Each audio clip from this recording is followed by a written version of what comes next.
We cannot stop China from doing his thing. Hindi nga na para ng Amerikano.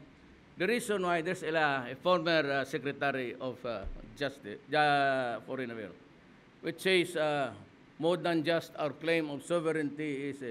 So what do you want him to? What do you want me to do? What do you want, sir? Ano bang gawin ko? Declare war against China? I can, but we'll all lose our military and policemen tomorrow. And we are a destroyed nation. And we cannot assert even a single sentence of any provision that we signed. Ano bang gusto mo? Ang sinabi lang ng sinabi ko, nandoon kami ni Xi Jinping. And for the life of me, it was bilateral.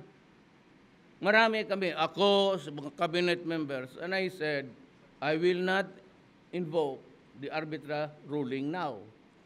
But there will be a time in my term when I will bring the issue back on the table on the fourth square of the arbitral ruling, and it will come. When they shall start to tinker with entitlements. Tubig pa lang ngayon. Ngayon, kung makadaan lang man tayo doon, and I said, your ship are welcome just like Russia to come here and dock and let me see your armaments there. And Russia, sinabi ko rin, China. Last time ko sabi ko, but do not do anything to my Coast Guard kung mamasyal-masyaling sila dyan. Kasi you claim to own it, I claim it to be mine. In the meantime, just keep open at huwag mong galawin yung mga Coast Guard ko. Huwag naman yung gray ships. The gray ships are the Navy. Okay, hindi pa sila nagpadala doon. Ang nagpapadala ng gray ships, ang Amerika. Ang China hindi nagpapadala ng Navy niya. Coast Guard lang palagi. Tayo Coast Guard lang.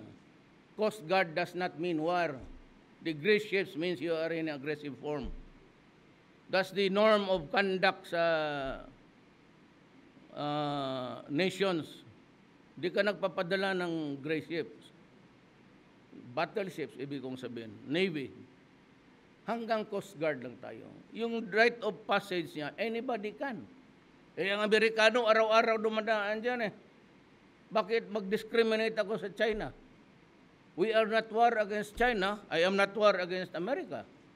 And yet, Americans, ships come and go. Oh, why should I not allow the Russians? They are also my friends. China is also our friend. And now we are now improving on the economy because of the help of China. Bakit ka naman magwalang hiya? Para magdaan lang. And so what if stop there? They admit that it is the territory, within the territory of the Philippines. That does not satisfy you. Ano pag gusto mo? Paluhurin mo yung tao? Ngayon, apaka nitpicking. Naghanap lang ng makalkal para when you run out of valid issues, yan ang ginagawa mo.